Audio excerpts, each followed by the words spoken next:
పిట్టపోరు పిల్లి తీర్చిన చందంగా భీమవరం పరిస్థితి మారుతోందా? టీడీపీ జనసేన కుమ్ములాటలు పెరిగిన పరిస్థితుల్లో వైసీపీ మాజీ నేత గ్రంథి శ్రీనివాస్ పేరు ఎందుకు తెరపైకొస్తోంది? భీమవరం టీడీపీలో గ్రంథికి ఛాన్స్ ఉందా? భీమవరం అసెంబ్లీ పశ్చిమ గోదావరి జిల్లాలోనే కాదు, గోదావరి జిల్లాలోని మోస్ట్ పవర్ఫుల్ అసెంబ్లీ సెగ్మెంట్. 2019లో జనసేన అధినేత పవన్ కళ్యాణ్ ఓడిపోయిన నియోజకవర్గం. అయితే 2024 ఎన్నికల్లో అదే జనసేన అభ్యర్థి చేతిలో గ్రంథి శ్రీనివాస్ ఓడిపోయారు. కాంగ్రెస్, టీడీపీ, జనసేన ఇలా పలు పార్టీలు మారిన పులపర్తి రామాంజనేయులు 2024 ఎన్నికల్లో జనసేన అభ్యర్థిగా విజయం సాధించారు.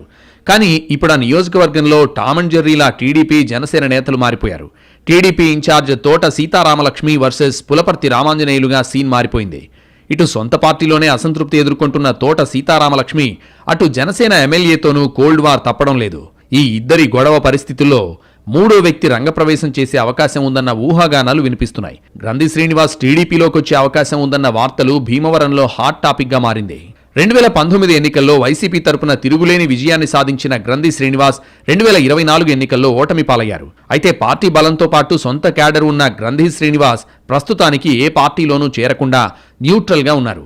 గ్రంథి శ్రీనివాస్ టీడీపీలోకి తీసుకుంటే ఆ పార్టీలో ఉన్న వర్గపోరుకు చెక్ పెట్టడంతో పాటు వైసీపీ బలోపేతం కాకుండా చూసే అవకాశాలున్నాయని పార్టీ పెద్దలు భావిస్తున్నారట.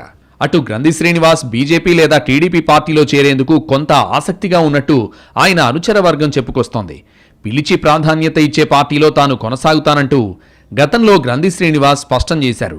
టీడీపీలో తనకి కల్పించబోయే ప్రాధాన్యతపై క్లారిటీ ఇస్తే పసుపు కండువా కప్పుకునేందుకు ఆయన సిద్ధంగా ఉన్నట్టు తెలుస్తోంది. అయితే ఆయన రాకను టీడీపీ, జనసేన నేతలు వ్యతిరేకించడం ఖాయమని కూటమి కార్యకర్తలు మాట్లాడుకుంటున్నారు.